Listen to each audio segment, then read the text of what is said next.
नमस्कार, बहुत स्वागत है आपका। मैं हूं रीनू यादव और आप देख रहे हैं हमारा खास कार्यक्रम जननायक की विजय गाथा।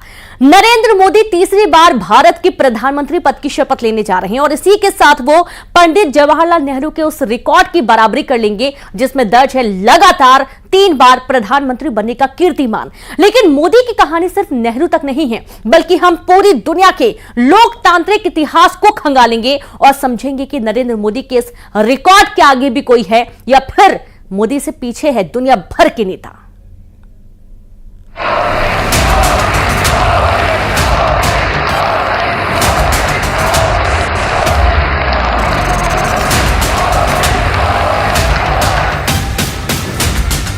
जिस प्रकार से हमें बहुमत देकर के सरकार चलाने का सौभाग्य दिया है, ये हम सबका दायित्व है कि हम सर्वमत का निरंतर प्रयास करेंगे और देश को आगे ले जाने के लिए हम कोई कोर कसर नहीं छोड़ेंगे। हम मिल करके सब लोग चलेंगे और हम लोग पूरा आपके साथ रहेंगे और आप पूरे देश को कितना आगे बढ़ाएंगे, ये बहुत खुशी की बात होगी। यही हम लोगों को कहना है।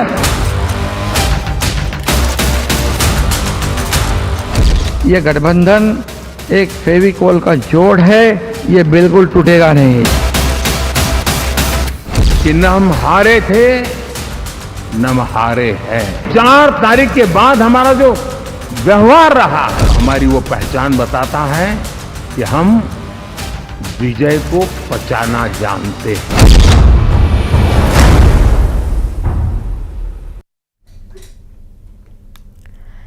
नरेंद्र मोदी तीसरी बार भारत के प्रधानमंत्री पद की शपथ लेने जा रहे हैं और इसी के साथ वो पंडित जवाहरलाल नेहरू के उस रिकॉर्ड की बराबरी कर लेंगे जिसमें दर्ज है लगातार 3 बार प्रधानमंत्री बनने का कीर्तिमान। लेकिन मोदी की कहानी सिर्फ नेहरू तक नहीं है, बल्कि हम पूरी दुनिया के लोकतांत्रिक इतिहास को खंगालेंगे और समझेंगे कि नरेंद्र मोदी के इस रिकॉर्ड के आगे भी कोई है या फिर मोदी से पीछे है दुनिया भर के नेता।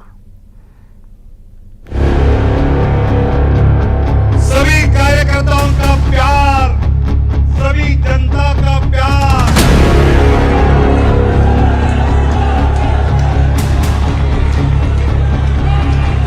भारतीय जनता पार्टी की सरकार बन रही है मोदी जी के नेतृत्व में।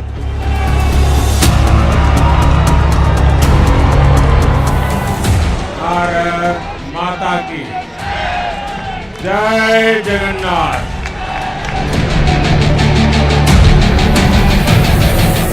इस आशीर्वाद के लिए मैं सभी देशवासियों का ऋणी हूं।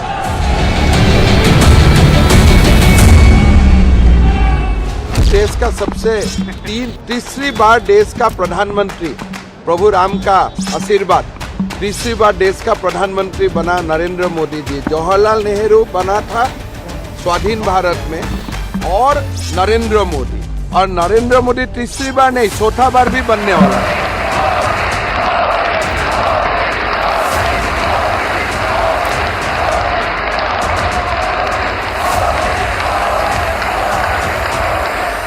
मैं नरेंद्र दामोदर दास मोदी ईश्वर की शपथ लेता हूं। जैसे ही ये शपथ नरेंद्र मोदी तीसरी बार दोहराएंगे, वो राजनीतिक इतिहास के सबसे बड़े जननायक बन जाएंगे।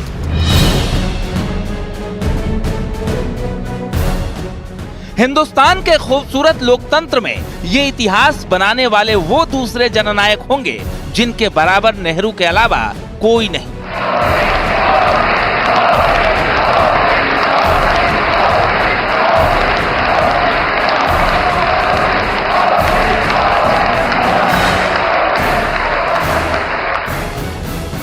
साल बाद प्रधानमंत्री मोदी ऐसे ही रिकॉर्ड की बराबरी करने जा रहे हैं जिसकी कल्पना शायद ही किसी ने की हो।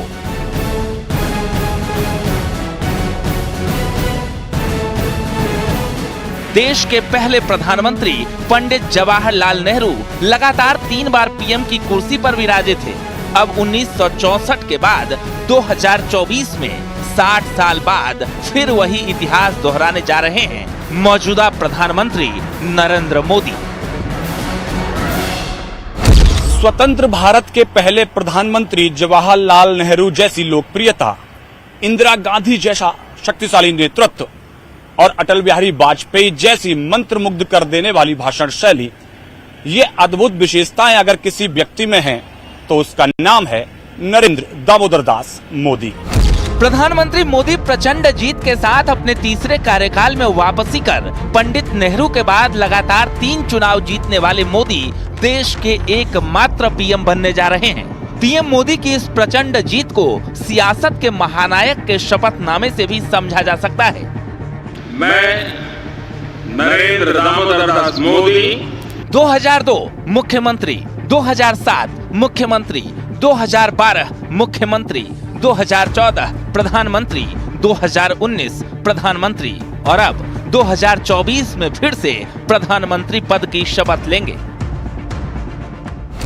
जहाँ तक पंडित नेहरू का सवाल है तो आज़ादी के बाद का वो एक समय ऐसा था जब पूरे देश में एक आज़ादी के बाद बनने वाली अपनी सरकार के प्रति लोगों का समर्थन था, लोगों का एक वास्तव में लगाव था। और नरेंद्र मोदी के लिए जिन एक मजबूत पॉलिटिकल अपोजिशन के बीच में तीसरी बार जीत हासिल करने का जो उनको एक मौका मिला है, वो मैं समझता हूँ कि तत्कालीन परिस्थितियों को देखते हुए वो अपने आप में काफ़ी एक कठिन काम था जो कि चुनौतियों के बीच पूरा किया गया। आंकड़े गवाह हैं, आजाद भारत के इतिहास में नेहरू की बराबरी कोई नहीं कर पाया, लेकिन पहली बार नरेंद्र मोदी उनके रिकॉर्ड की बराबरी करने जा रहे हैं।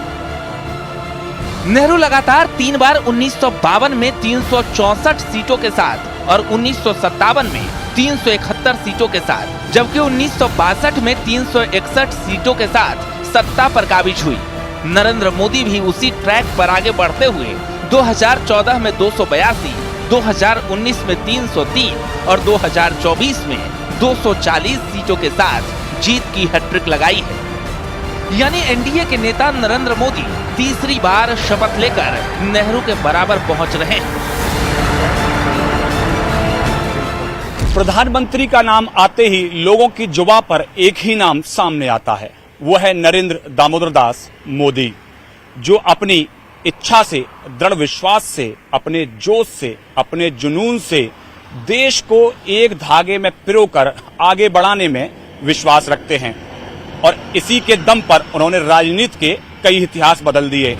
नरेंद्र मोदी ने चुनावी इतिहास में सिर्फ नेहरू की बराबरी नहीं की, बल्कि ग्लोबल लेवल पर भी इस मुकाम तक पहुंचने वाले कम ही नेता हुए। सबसे बड़ा रिकॉर्ड अमेरिकी प्रेसिडेंट फ्रैंकलिन डेनालो रूजवेल्ट के नाम पर दर्ज है, जो 1932, 1936, 1940 और 1944 में लगातार 4 बार चुनाव जीतकर अमेरिकी प्रेसिडेंट बने। यानी ब्रांड मोदी भारत के राजनीतिक इतिहास में ही सबसे अधिक बार चुनाव जीतने वाले नेता नहीं बन गए हैं, बल्कि ग्लोबल लेवल पर भी मोदी के मुकाबले बहुत कम लोग नजर आते हैं।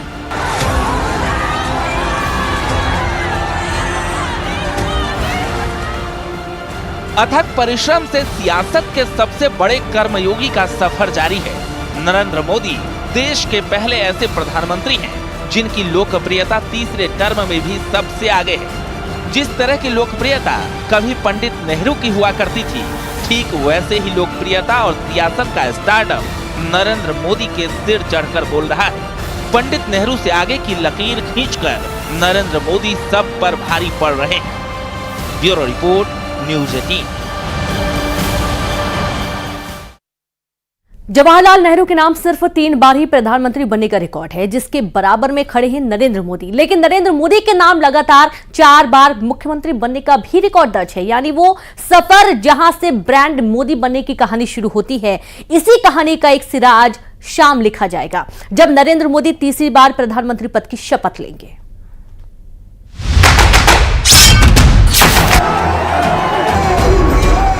मोदी की गारंटी मतलब गारंटी पूरा होने की भी गारंटी। यही समय है, सही समय है, भारत का अनमोल समय है, असंख्य भुजाओं की शक्ति है। यही समय है, सही समय है। भारत का अनमोल समय है।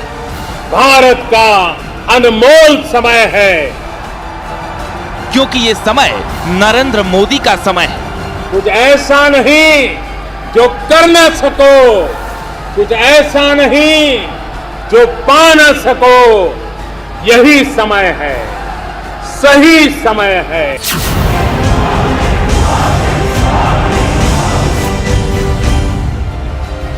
नरेंद्र दामोदर दास मोदी, न भूतो न भविष्यति, सफलता का ऐसा कीर्तिमान जो भारत की राजनीति में आज तक कोई नहीं बना पाया। कामयाबी की वो उड़ान जिसकी ऊंचाई को आज तक भारत की राजनीति में कोई छू नहीं पाया।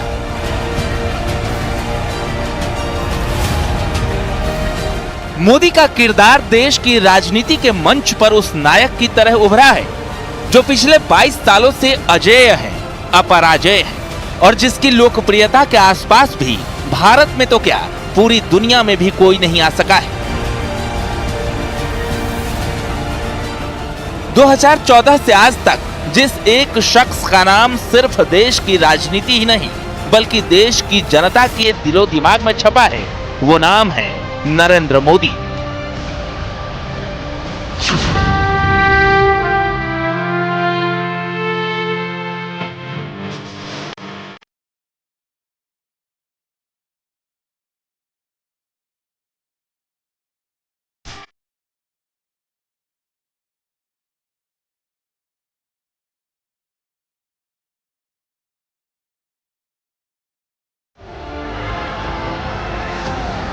हिंदुस्तान मोदी युग में तीसरी बार केंद्रीय चुनाव के दौर से गुजरा और चौंकाने वाले नतीजे जनता के सामने। पूरी दुनिया बेसब्री से नया इतिहास लिखने का इंतजार कर रही थी।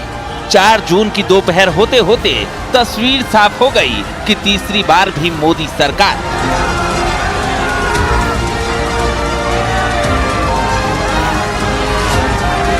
चारे तरफ जो जन सैलाब थे, ये भारतीय जनता पार्टी ने प्रचंड जीतनी जाहिरात छे भाइयों।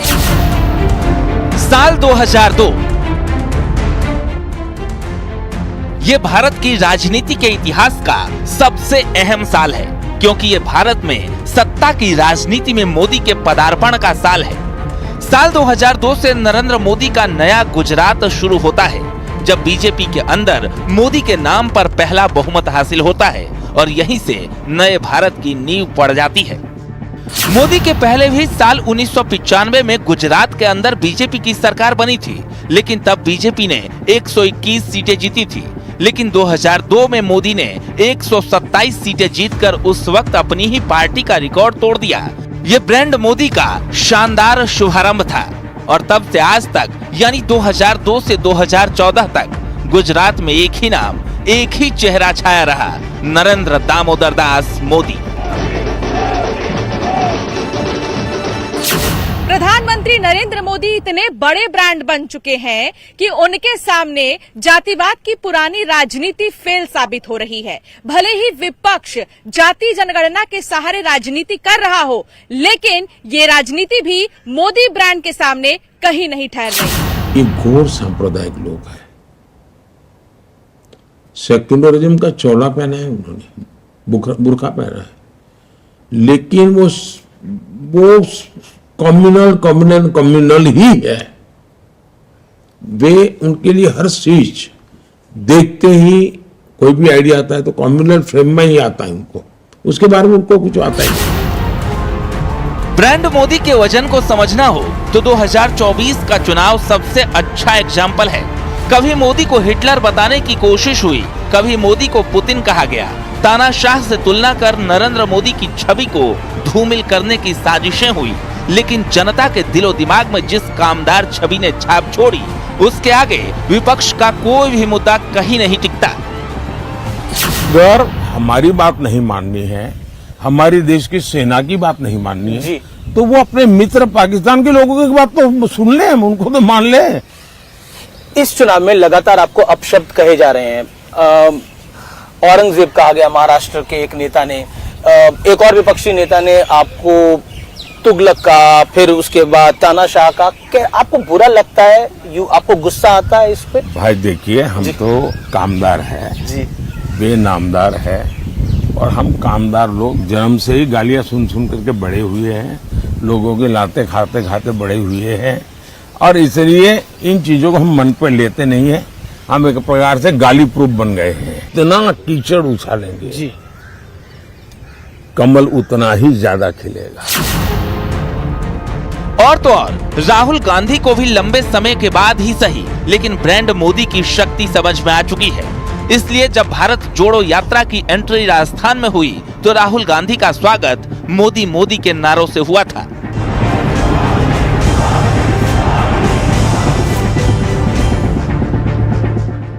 और राहुल गांधी इसके बाद भी अपने विरोधियों को फ्लाइंग किस देने पर ही मजबूर हुए, क्योंकि जब 2019 के चुनाव में राहुल ने मोदी के खिलाफ चौकीदार चोर का नारा लगाया था, तब जनता ने कांग्रेस को सजा दी थी। इसी को ब्रांड मोदी कहते हैं, जिसका मतलब है कि जनता मोदी के खिलाफ कोई बात बर्दाश्त ही नहीं करती है।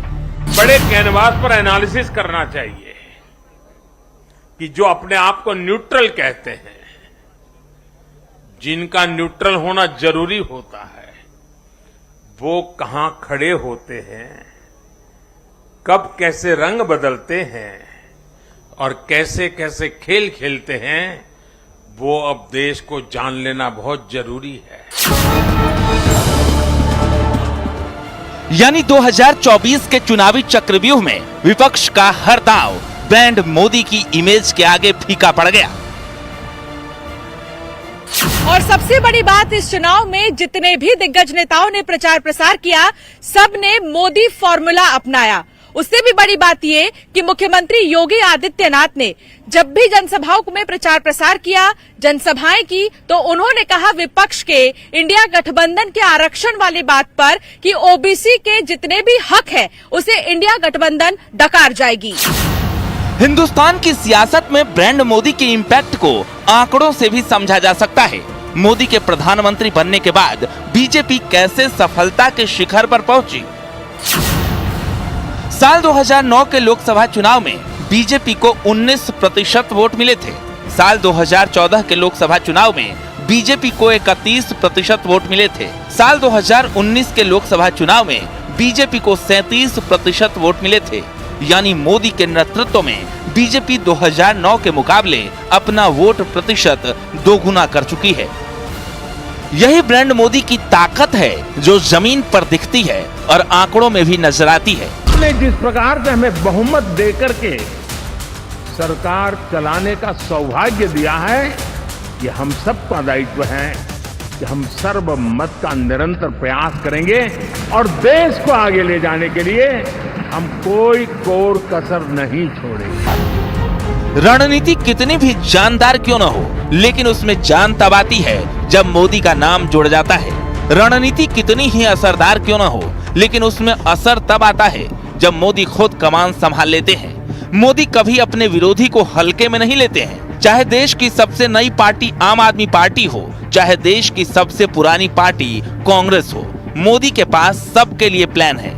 मोदी के तर्कश में विरोधियों की हर चुनौती का पक्का समाधान है। इंडी गठबंधन वालों को देश अच्छी तरह जान गया है। ये लोग गौर सांप्रदायिक हैं, ये लोग गौर जातिवादी है, ये लोग गौर परिवारवादी है। जब भी इनकी सरकार बनती है तो इसके आधार पर ही फैसला लेते हैं। समय से पहले चलना ये बीजेपी की स्ट्रेटजी की वो पावर बैकअप है जो उसे चुनाव जीतने वाली एक ताकतवर मशीन में बदल देता है। एमपी, राजस्थान, छत्तीसगढ़ मोदी की लोकप्रियता का ताजा उदाहरण है। मोदी की लीडरशिप में आज बीजेपी असम और त्रिपुरा में भी कामयाबी का झंडा गाड़ चुकी है। बीजेपी नॉर्थ ईस्ट के राज्यों में भी भगवा पताका फहरा देगी, ये बीजेपी के विरोधियों ने कभी सपने में भी कल्पना नहीं की थी। अब बारी दक्षिण के किले पर भगवा लहराने की है, लेकिन मोदी हैं तो सब कुछ मुमकिन है।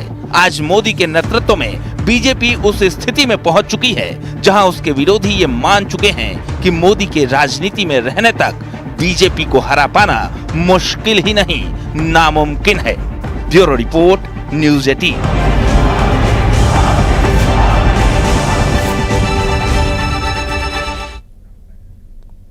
करीब 35 साल पुरानी लोकतांत्रिक चुनाव प्रणाली, करीब 56 देश जहां लोकतांत्रिक प्रक्रिया से नेता चुने जाते हैं, लेकिन 35 साल का इतिहास और 56 देशों में जो सिर्फ एक बार मुमकिन हुआ, उस इतिहास को भारतीय लोकतंत्र दोहराने जा रहा है। नरेंद्र मोदी के तीसरी बार शपथ लेते ही वो इतिहास कायम हो जाएगा, जिसके आगे सिर्फ अमेरिकी प्रेसिडेंट फ्रैंकलिन डेलानो रूजवेल्ट का नाम ही बाकी रह जाता है। और इसी के साथ खबरों में फिलहाल इतना ही। नमस्कार।